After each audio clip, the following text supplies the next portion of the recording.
My son stood in the kitchen I've cooked in for 43 years, looked me straight in the eye, and said, "You raised us, Dad.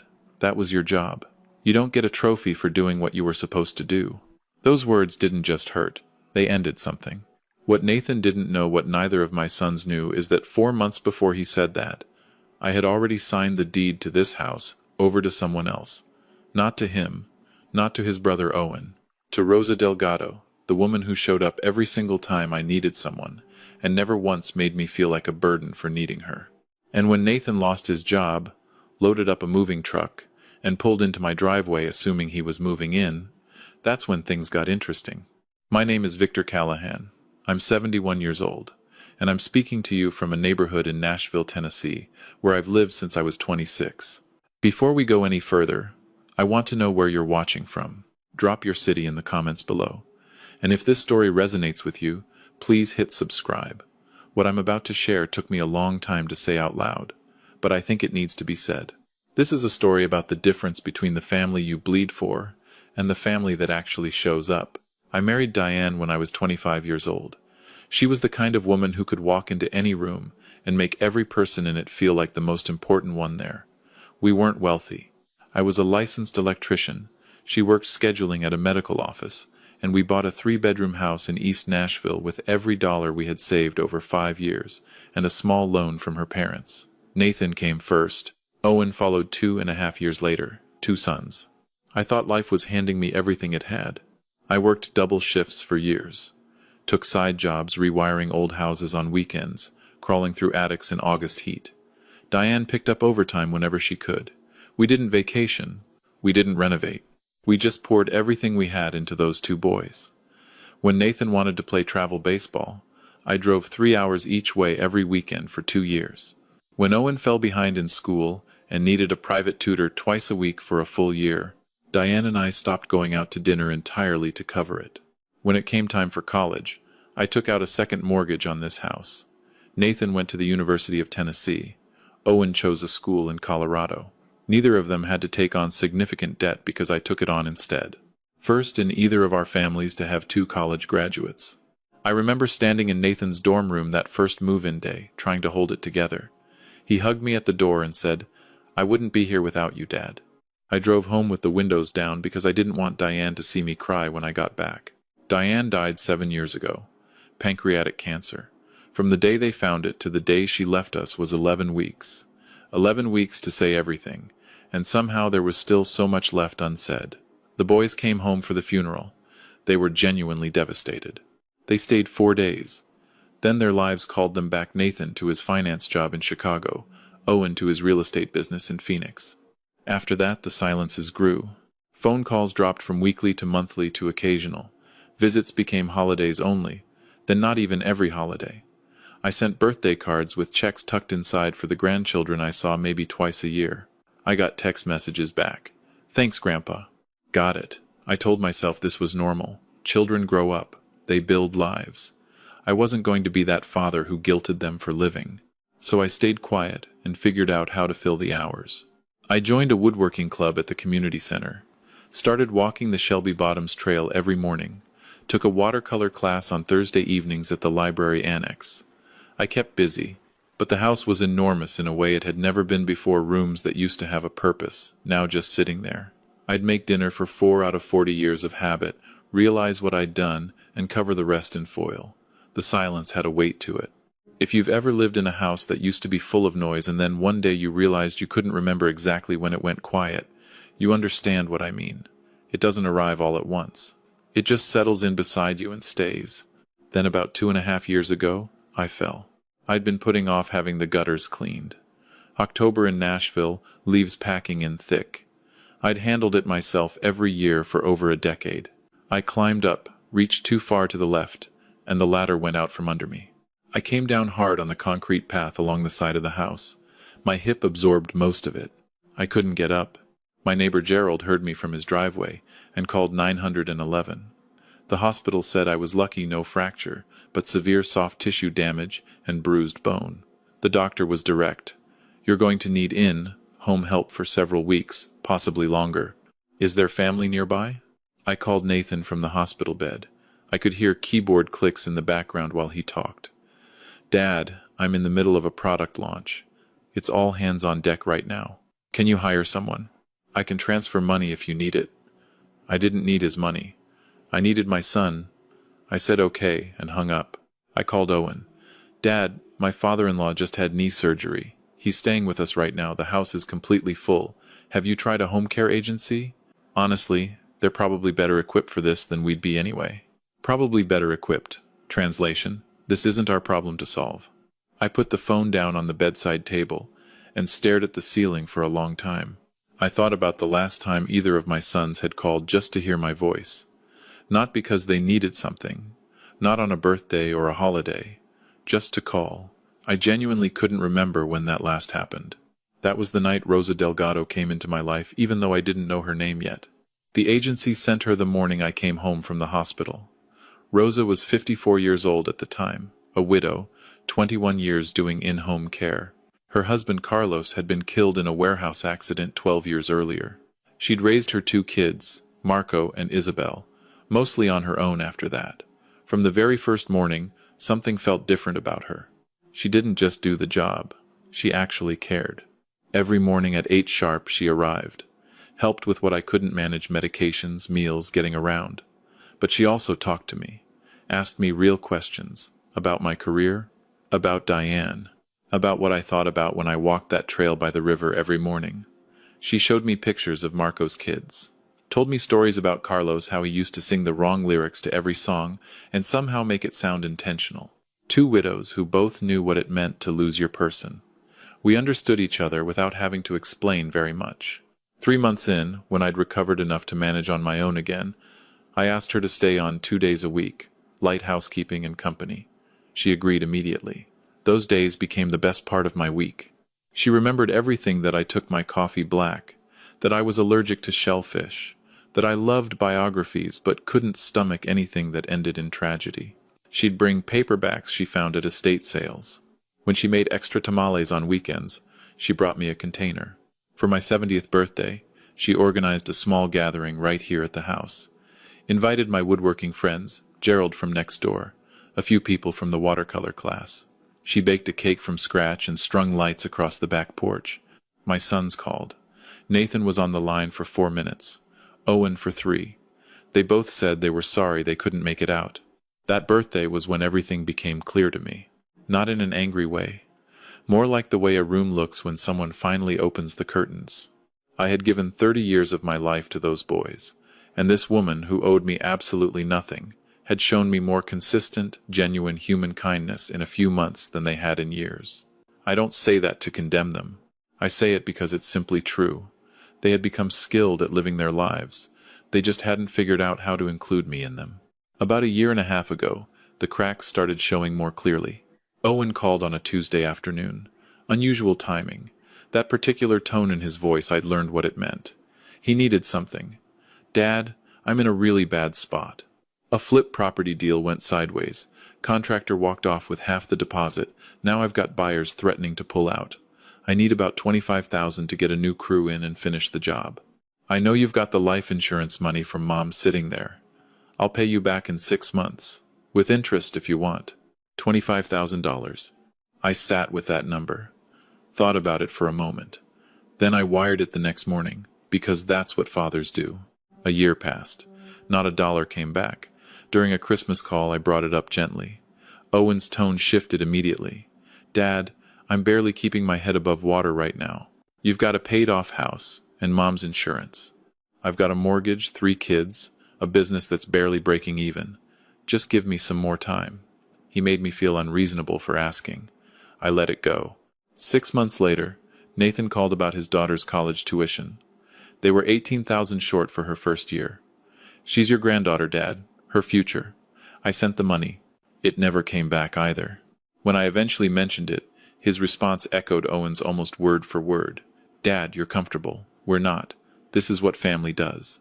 What family does. I kept turning that phrase over. Meanwhile, Rosa kept coming twice a week like clockwork. When a nasty flu knocked me flat in January, she came every day for a week without billing me for the extra hours.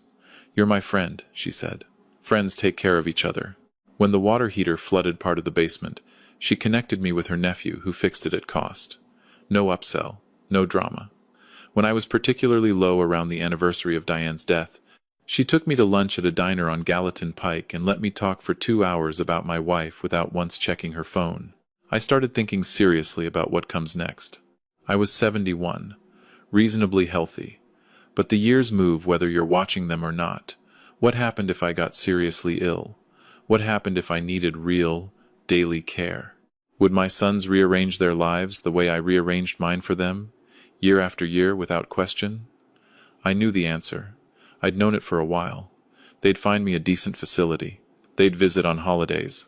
They'd feel guilty enough to do the minimum and not guilty enough to do more. That was the thought that sent me to Harlan Beck's office. Harlan had been my attorney since Diane passed, handled the estate, the life insurance, all of it. I trusted him completely. When I sat down and told him what I was thinking, he didn't react the way I expected. "Victor," he said, leaning back in his chair, "I need you to understand exactly what this means. You want to transfer the deed of your property to someone outside your family."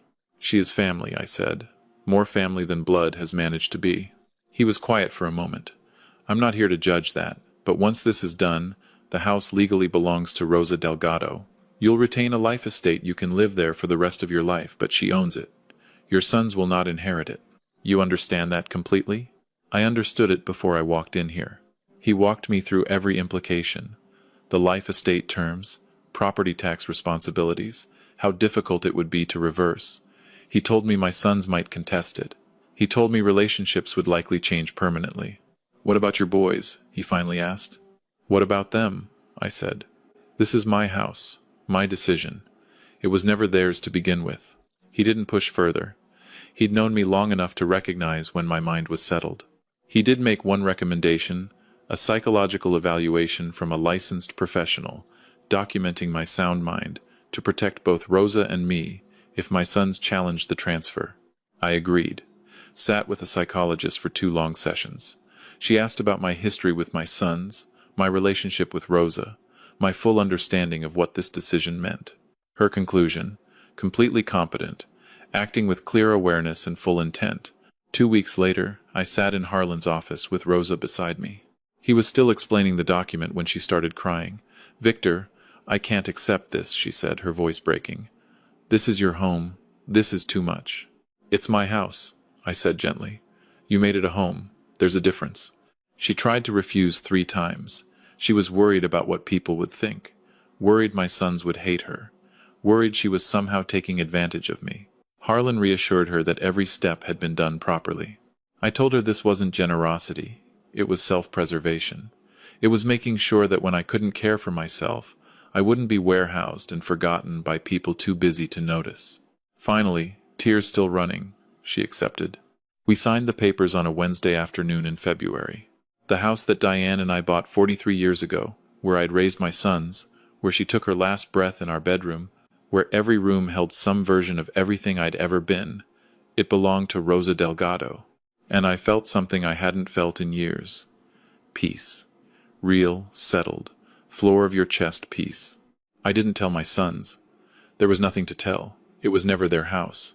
4 months later, everything exploded. Nathan called on a Thursday evening. I was in the garage finishing a birdhouse when my phone buzzed. His name on the screen at an odd hour. My stomach dropped before I even answered.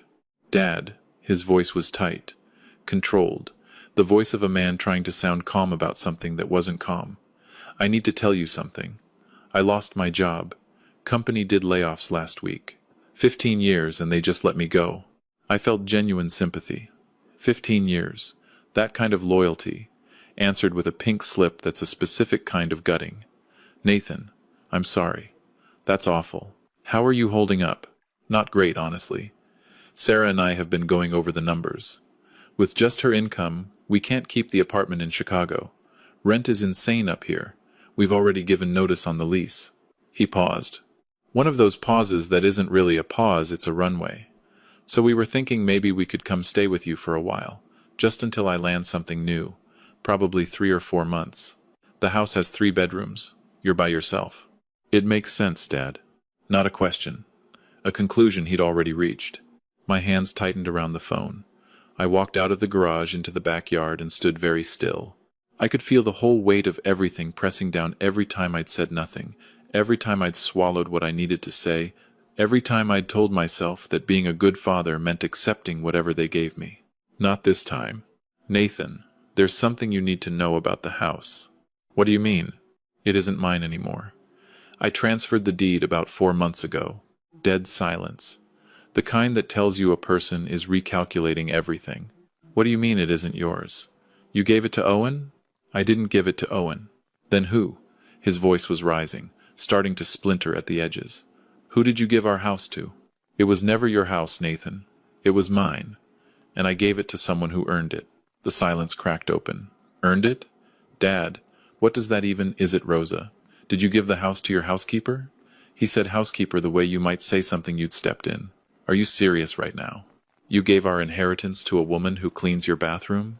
She's not my housekeeper. She's my friend. She's the person who came when you didn't.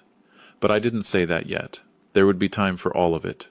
I made a fully legal decision, Nathan. With proper legal counsel and a psychological evaluation confirming I was of sound mind. This isn't up for debate. I'm calling Owen. He hung up. Within 40 minutes, I had both of them on a conference call. Both furious.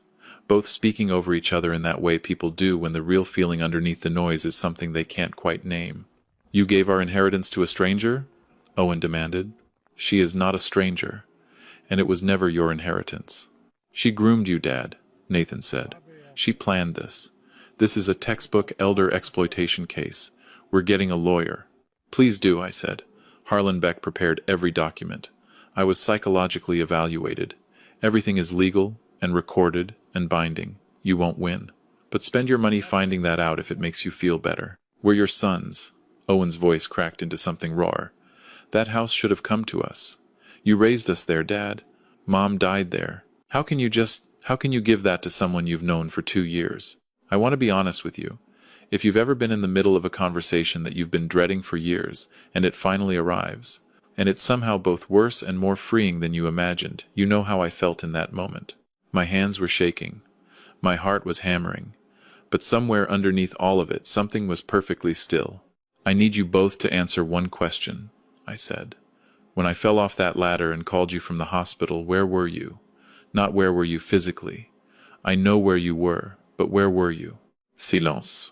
When I sent Owen $25,000 and Nathan $18,000 and asked about getting any of it back, what happened? When I spent 30 years building everything you needed to succeed, do either of you remember a single year where I said I couldn't afford to help you? A single time I told you I was too busy? More silence. A different kind. Then Nathan said it. Dad. His voice had gone flat. Finished with being reasonable flat. You raised us. That was your job. That's what parents do. You don't get a trophy for doing what you were supposed to do. And you don't get to throw away our inheritance because you're upset we don't call enough. The room went very quiet. There it is, right there. I'd been carrying the possibility of that sentence for years, this vague, formless dread that somewhere underneath the polite calls and the holiday texts, this was actually what they thought. That all of it had just been a job, a role I filled. Nothing to be owed, nothing to be recognized, just completed work. You're right, I said quietly. It was a job. 28 years of unpaid labor, no sick days, no vacation, no retirement plan. So consider this my severance package. I bought myself peace of mind. I bought myself someone who actually wonders whether I'm okay. I paused. Let that settle. Good luck with your attorney. I hung up, turned my phone off, sat down at the kitchen table and didn't move for a long time. My hands were still shaking. My chest was tight. But underneath the adrenaline, underneath the grief of what had just broken, there it was again. That stillness. I called Rosa. She was there in less than 30 minutes, even though it wasn't her day. She didn't make a speech about it. She just came in, put on a pot of coffee, sat down across from me, and let me process. At some point I looked at her and said, "Did I do the right thing?" She looked right back at me and said, "You did the brave thing. That's harder." The following Saturday, exactly when Nathan had planned to arrive, a rental truck pulled up in front of the house. I watched from the living room window as Nathan, his wife Sarah, and their 2 kids climbed out. He began unloading boxes onto the driveway without ringing the bell, without asking, without hesitating for a single second, because in his mind this was still just a place he had the right to come back to. I opened the front door before he reached it. He looked up. Something shifted in his face. "Dad, come on. Let's just talk about this inside." "There's nothing to talk about inside, Nathan. This isn't my house to invite you into." "Where is she?" "Rosa." He looked past me into the hallway. "I want to hear her side of this." "She's at work, taking care of someone who needs her, like she always does." Sarah stepped forward. She looked exhausted, genuinely worried, not performing it. "Victor, please, we have kids. We've got nowhere to go right now. Can we just sit down?" I looked at her. I looked at my grandchildren standing behind her, watching me with wide, confused eyes, not understanding what was happening. Part of me wanted to waver. Part of me felt the pull of every habit I'd built over decades: give in, give ground, smooth it over, just be the dad they need. But then I thought about the hospital bed. I thought about the $25,000 and the $18,000 and the birthday where they each called for less than 5 minutes. I thought about what Nathan had said on the phone 2 nights ago. "You had months to figure out a plan," I said. Nathan knew he was likely losing this job. There was time. The decision to arrive at my door without any other option was made by you, not by me. "So that's it?" Nathan's voice had moved past anger into something quieter, more dangerous. "You're really doing this? You're going to turn your own grandchildren away? I'm asking you to leave a property that isn't mine to offer. That's what I'm doing. You'll regret this." He said it like a verdict. "You'll end up alone and you'll have no one to blame but yourself." I held the door, steady, didn't raise my voice. I'd rather be alone in a house that means something than disrespected in one that doesn't. And I'm not alone. That's the part you keep missing. They left. Boxes went back into the truck. The kids were confused and upset, and I felt that. I'll carry that for a while. But I watched the truck back out of the driveway, and then I closed the door, and I sat down on the living room floor, not on a chair, on the floor, and I cried. Not because I was sad, because I was free. Because somewhere in the last half hour, I had finally stopped pretending that what they gave me was enough. I had stopped bending myself into a shape that was convenient for everyone else, and calling it love. Rosa came that evening. She brought soup and didn't ask too many questions. We ate in the kitchen and let the quiet be comfortable. That's something you only have with people you've known long enough to trust the silences. The legal challenge came next, exactly as expected. Owen's attorney sent letters: undue influence, mental competency concerns, caregiver exploitation, all the predictable language. Harlan answered every point methodically. The psychological evaluation. The documentation. Bank records proving Rosa had never accessed my accounts, never requested money, never applied any financial pressure. Statements from Gerald next door, from people in my woodworking club, from anyone who'd watched our friendship develop over nearly 3 years. The letters became increasingly aggressive, then abruptly stopped. Harlan called me on a Monday morning. "They've dropped it, Victor. The attorney likely told them the truth. They have no case. No evidence of manipulation. No competency challenge that holds up. No path forward. It's done. The house is Rosa's. Legally, permanently." My son stopped calling entirely after that. No texts, no emails. Radio silence. I waited for the grief of that to arrive in some crushing form. I waited for regret to creep in, for doubt to whisper that I'd gone too far. I waited for the weight of severed family relationships to press down on me the way I knew it could. It never came. What came instead was lighter, like I'd put down something I'd been carrying so long I thought it was just part of my body. Rosa officially moved in 6 weeks ago.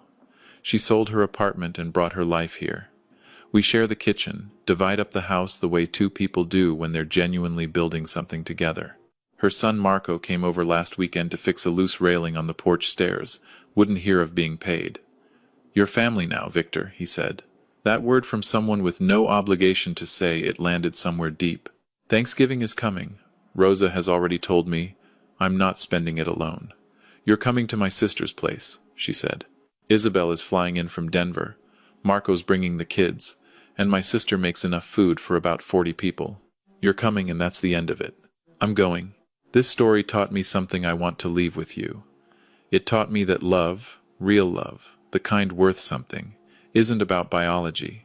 It's about showing up. It's about remembering the small things. It's about arriving on the hard days, not just the easy ones. I gave my sons every advantage I could give a person, but I forgot to teach them that love is a practice, not a condition. The mistake I made, and maybe you recognize it too, is believing that keeping the peace was the same as maintaining the relationship. Every time I swallowed what I needed. Every time I sent money without asking to be paid back. Every time I said I'm fine when I wasn't. I was teaching them that there were no consequences to taking me for granted. I made it easy to disappear. And then I was surprised when they disappeared. If someone in your life is receiving everything you have to give and offering almost nothing in return, this story is for you. Not to make you angry, but to ask you honestly, how much longer are you going to wait for them to notice? And one action you can take today, just one, is this.